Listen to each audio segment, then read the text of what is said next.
According to the book, Porter details Diddy's relationships with both male and female celebrities, as well as his involvement in sex parties and orgies. It also alleges that Porter discovered tapes of Diddy engaging in sexual acts with young men he was managing, including a now famous pop star. The book includes troubling accounts of physical abuse, including a claim that Diddy slapped Porter and threatened her life. In a chilling final entry, Porter reportedly wrote, "He got me," shortly before her death from pneumonia in 2018. The release of a controversial 60-page book titled Kim's Lost Words, which is claimed to be based on the personal diaries of the late Kim Porter, former partner of Sean Diddy Combs and the mother of 3 of his children. The book, which surfaced on September 6, 2024, purports to reveal intimate details about Diddy's private life, including allegations of a double life filled with extravagant parties, relationships with both male and female lovers, and troubling instances of violence. Key allegations in the book. The book, as reported, offers a portrayal of Diddy's life that includes extravagant parties. The book alleges that Diddy hosted lavish sex parties attended by high-profile celebrities, including an Oscar-winning actor and his spouse. Compromising recordings. There are claims that Diddy recorded himself in compromising situations, including one involving an 18-year-old male pop star who later became widely famous. Violent behavior. The book also describes an alleged incident where Diddy physically assaulted Porter following a disagreement related to their unconventional sexual activities. Y'all, we've got some updates regarding Kim Porter's alleged tell-all book. The book has leaked, and oh my god, we need to talk about it. Everything I'm about to say is super duper duper alleged. I don't know what the hell I'm talking about. I'm just a bitch on the internet, and you should not listen to anything I say. Let's get into it. So apparently, Kim's book is a series of diary entries. It talks about how they had an open relationship. Diddy participated in physical encounters with both men and women. And it was to Kim's surprise that he had a ton of recordings. We'll come back to that. Kim says Diddy hosted a ton of parties that were just a fancy name for morgies, which we already know what them freak-offs were all about. Kim allegedly saying, "I got to do things with Sean that I would have never been able to do with a straight man." And then most importantly, Kim allegedly says in her book that she had been physical with Tupac and Diddy did not mind until he tried to get Tupac to join them and Tupac said no. After that, things were allegedly contentious between Sean and Tupac. Allegedly, Kim even walked in once on Diddy saying, "Pac, don't leave that effing studio alive." A lot more of the book suggests that Diddy was super violent with Kim, which we already know because I've already made a video on the first few items that leaked about this book. One time even threatening her with a pew-pew saying, "You're mine, you don't have a choice in that, I can't live without you." Kim called him a terrifying monster. Now about the video recordings, it's alleged that Kim found a vault in Diddy's room with videos of physical encounters that shocked her. Allegedly, in Kim's book, it states that some of the tapes had things I would have never expected. The gay parties were one thing, but the young boys like, and it's redacted, 2 hip-hop stars formerly managed by Diddy, and the, also redacted, an 18-year-old pop star I would have never known. Who do we think that this is? I need y'all to tell me.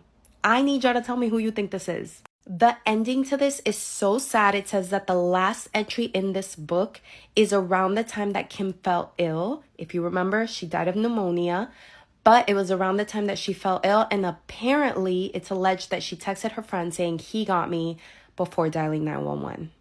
This one, I think, was written in there by Chris Todd, who is the publisher of the book.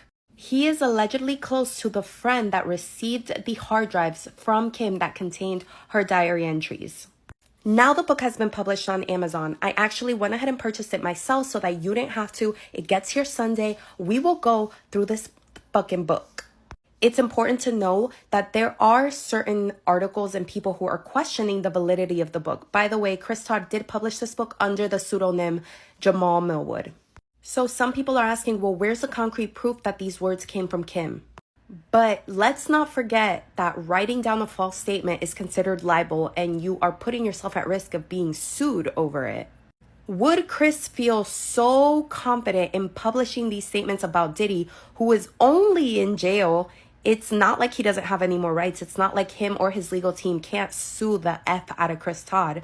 Would he feel so comfortable publishing these words if they were not true? I don't know. I need to know who y'all think the 2 pop stars are, and Y'all, follow along because I'm gonna go through this book on Sunday as soon as it gets here. All right, y'all wanted to know about Kim Porter's mysterious death, so let's talk about it. Diddy and Kim, who I must say is absolutely freaking beautiful, started dating in 1994 and they had a son, Christian Combs. At the time, Kim and I'll Be Sure had already had Quincy.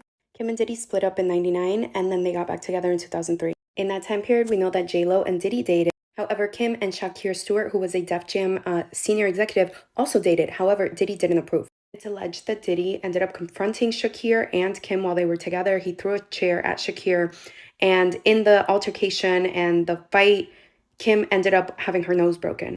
Despite Shakir not going back to work for a few weeks, him and Kim still continued dating, and it is said that allegedly Kim told him a lot of personal information about Diddy. Nobody knows what that information was, but allegedly it was about Diddy's involvement in certain things and additional intimate information about Diddy. Shakir would be found dead in his home with a self-inflicted gunshot wound. After Shakir's death, it's said that Kim started writing a tell-all book on Diddy. With that being said, keep in mind, books do tend to take a really long time to write. Kim and Diddy had twins in 2006 and they split up in 2007. Kim went on to Essence magazine to do an interview where she talked about her reasoning for leaving Diddy. She even told Essence that one of her closest friends was pregnant by Diddy around the same time that Kim had been pregnant with Diddy's twins. Kim and Diddy stayed friends. They were good co-parents. She was found dead in 2018. Kim's cause of death was ruled as pneumonia. However, keep in mind, this woman was 47 years old. She had a history of good health. It was rumored that she had finished writing her book at the time.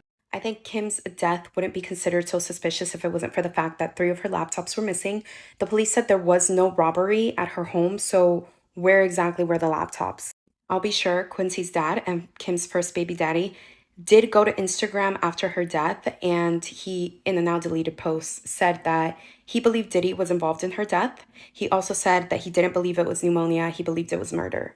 For decades, it's been alleged that Diddy has been abusive to his girlfriends in the past, including Kim Porter, and this was confirmed by one of his past bodyguards. I have a couple videos on this. If you want to go watch them, they're on my page. In another now deleted Instagram post, I'll Be Sure posted a picture that he said Kim sent him of himself, Kim, and Quincy. And in the caption of the Instagram post, he said, "Kim was running. I told her to call the FBI."